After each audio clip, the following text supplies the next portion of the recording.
us on the broadcast to discuss more is defense expert Major Mohammed Ali Shah. Good morning, sir, and thank you for joining us on NewsX. What do you make of Shabaz Sharif's big statements right now? Well, it's a big statement, no doubt. In 2019, end of 2019, Nawaz Sharif had left Pakistan. He went to London for citing health reasons for treatment, and he hasn't returned ever since.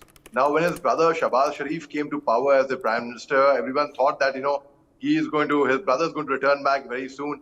And a couple of months before, when the economy was on the peak, on the total downtrodden, Nawaz Sharif was spotted in London in the 10 Downing at the Louis Vuitton store stepping out of a Rolls Royce, and that video created quite a furor.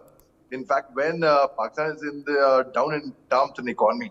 Now the very fact is, okay, when as Shabaz Sharif said that next month he is going to go to London and he'll get back his brother, and probably the fourth time he'll come into power. I think these are very big plans, very, very ambitious. Time will tell.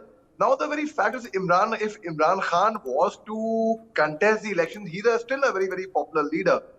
Then he would have had a chance in hell completely. Now, the very fact is, look at the timing. Imran Khan, there's an arrest warrant on Imran Khan, and everything just works in tandem.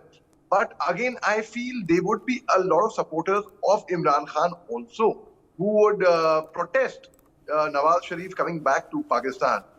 Now, if you take out the history of Pakistan, none of their prime ministers have survived actually. Either they've been killed, assassinated, or they've been hung like Liaquat Ali Khan in 1951, the first prime minister of Pakistan. He was assassinated.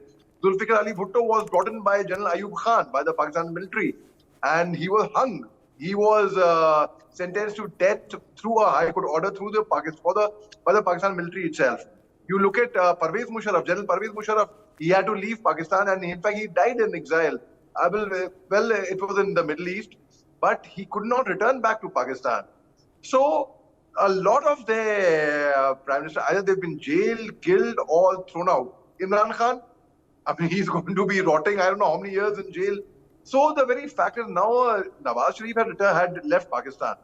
Now, will he come back or not? And if he comes back, will he fight election or not? And even if he fights election, will he win or not? That's a golden question before everyone. And in fact, what I make out of it, well, if the brother is there, he's going to go and get back his elder brother. He will try his best. He will try all that within his means to get his brother back. But let's see if he succeeds or not.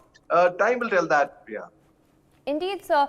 You in fact mentioned about Imran Khan's arrest. You also mentioned how will his supporters and how the Pak Awam might react to this. What is interesting is that Imran Khan's arrest has brought in a new angle because Shabaz Sharif had also stated something regarding census data and that requirement for a more intensive census data. This might cause the possibility of pushing back the elections to the next year. Meanwhile, even as opinion polls are right now showcasing a lot of support towards Imran Khan, he has been barred from contesting because of his conviction.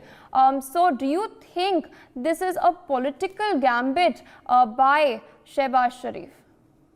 100%, and you brought out very, very pertinent points, and you are 100% bang on there, right over there. Yes, it is a political gambit by Shabaz Sharif. In fact, when Shabaz Sharif was, when he won the elections, when he was coming into power, just before his swearing in, he said in the Pakistan parliament, we will not take revenge from anyone. We will let the law take its own course. हम किसी से बदला नहीं लेंगे. हम कानून को उसके तहत अपने आप कार्रवाई करने देंगे. Now, Imran Khan, there were so many cases against Imran Khan, and not a single case out of them would actually put him as a sentence to death. But yes, he could get a longish punishment. He could get longish jail. So, they convicted him for Tosha Khana case recently. So the very fact that Imran Khan also didn't seem deterred at all. He said, I am going to create a century of these cases. They could have got Imran Khan arrested earlier had they wanted, through a legal way, not the way they arrested him from the High Court when he had gone to deliver his bail, and they dragged him by the Rangers, dragged him by his collar, and they took him out. It's a complete rogue nation, It is actually a rogue nation in terms of, in Hindi also rogue, Bimar, and in rogue in English as well. So where else will you get someone for the Rangers, the paramilitary, to drag the former Prime Minister and take him and arrest him in such an unethical manner? So basically, कोई किसी से कम नहीं है पाकिस्तान में.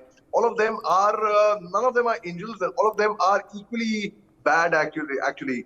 And in fact, there's not a single pick I can even think of the best of the bad lot.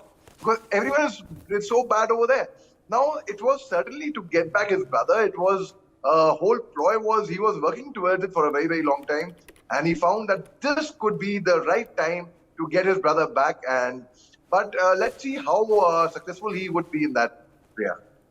Indeed, with that, I'd like to thank you for joining us on the broadcast and presenting your perspectives.